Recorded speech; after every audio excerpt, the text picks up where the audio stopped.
नाज़रीन, मेरा नाम अली हैदर है और आपका शुक्रगुजार हूं कि आपने मेरी ये वीडियो देखने के लिए वक्त निकाला। नाज़रीन, सिद्धू मूसेवाला का जो कत्ल हुआ है उससे कई सवालों को जन्म दिया है और कुछ चीज़ें ऐसी हैं जिनसे सरफ नज़र किया जा रहा है, जानबूझकर सरफ नज़र किया जा रहा है। सिद्धू मूसेवाला को सिर्फ उस गैंग ने कत्ल नहीं किया जिससे उसकी दुश्मनी थी, इसमें दोस्त भी शामिल थे और एक ऐसा दोस्त जो बिल्कुल उस वक्त गाड़ी में सिद्धू मूसेवाला के साथ वाली सीट पे बैठा हुआ था, उस पर भी शक का इजहार किया। पुलिस ने नहीं किया, पुलिस तो सरफ नज़र कर रही है। सिद्धू के एक फैमिली मेंबर ने यह बात की है कि इतना बड़ा क्लू आप कैसे मिस कर सकते हैं, इतनी बड़ी गलती जो लॉ एनफोर्समेंट एजेंसीज हैं वो कैसे कर सकती हैं। हुआ क्या, सिद्धू के इस दोस्त पे आखिर शक जा कैसे रहा है। नाज़रीन, एक बुजुर्ग है, उनकी गुफ्तगू आजकल वायरल है, उन्होंने ये सवालात उठाए हैं। वो कह रहे हैं, अब मैं आपको बताता हूँ सिद्धू मूसेवाले का कत्ल होता कैसे है, फिर आपको समझ लगेगी कि एग्जैक्टली इस दोस्त ने क्या किरदार अदा किया। सिद्धू मूसेवाला जनाब अपने घर से अपनी मासी को मिलने, अपनी खाला को मिलने के लिए जा रहा है। ठीक है जनाब, सिद्धू मूसेवाले को पता है कि उसको थ्रेट्स हैं। 1 या 2 दिन पहले आम आदमी पार्टी की सरकार ने सिद्धू मूसेवाला से उसकी सिक्योरिटी भी वापस ले ली थी। सिद्धू के साथ सिर्फ 2 गार्ड्स अब हुआ करते थे, पहले 4-5 हुआ करते थे। अच्छा, सिद्धू मूसेवाला एक बुलेट प्रूफ फॉर्च्यूनर में फिरा करता था।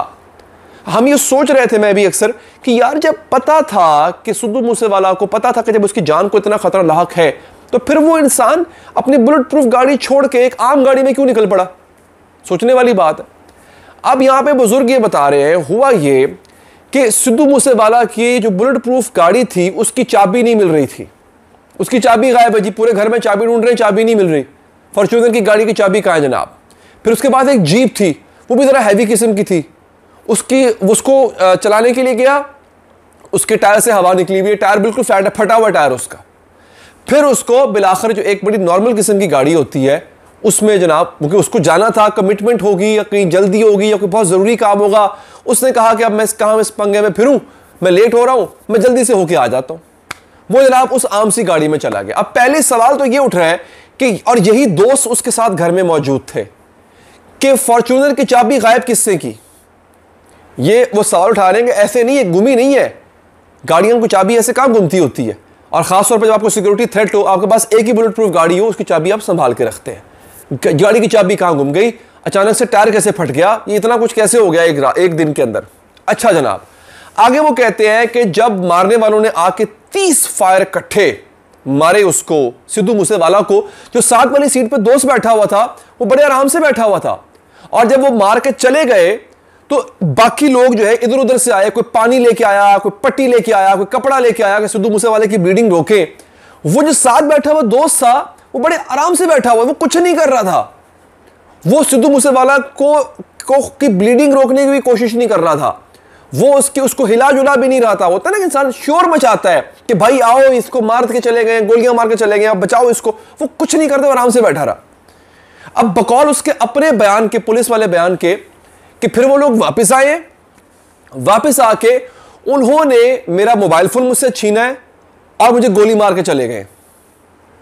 अब सोचने वाली बात है कि मोबाइल तो सिद्धू मूसेवाले का भी छीनते, जो बाकी 3 लोग पीछे सीटे बैठे हुए थे उनका भी छीनते, उसका मोबाइल क्यों छीना खाली।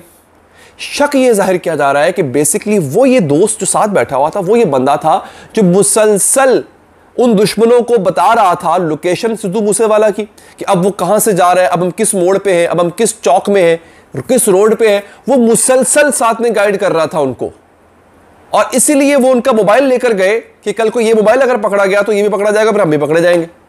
और दूसरा ये था कि ये कैसे पॉसिबल है कि जब वो 30 गोलियां सिद्धू मूसेवाले को मार के गए तो फिर वो वापस क्यों लौटे, मतलब चले गए और 2 मिनट बाद फिर वापस आए, इसका अपना बयान है। वो वापस क्यों लौटे, और वापस लौट के उन्होंने फिर एक गोली बाजू पे इसके मारी। भाई अगर इसको मारना ही था तो यहां मारते, ये तो निहत्था था, बाजू पे क्यों मारी।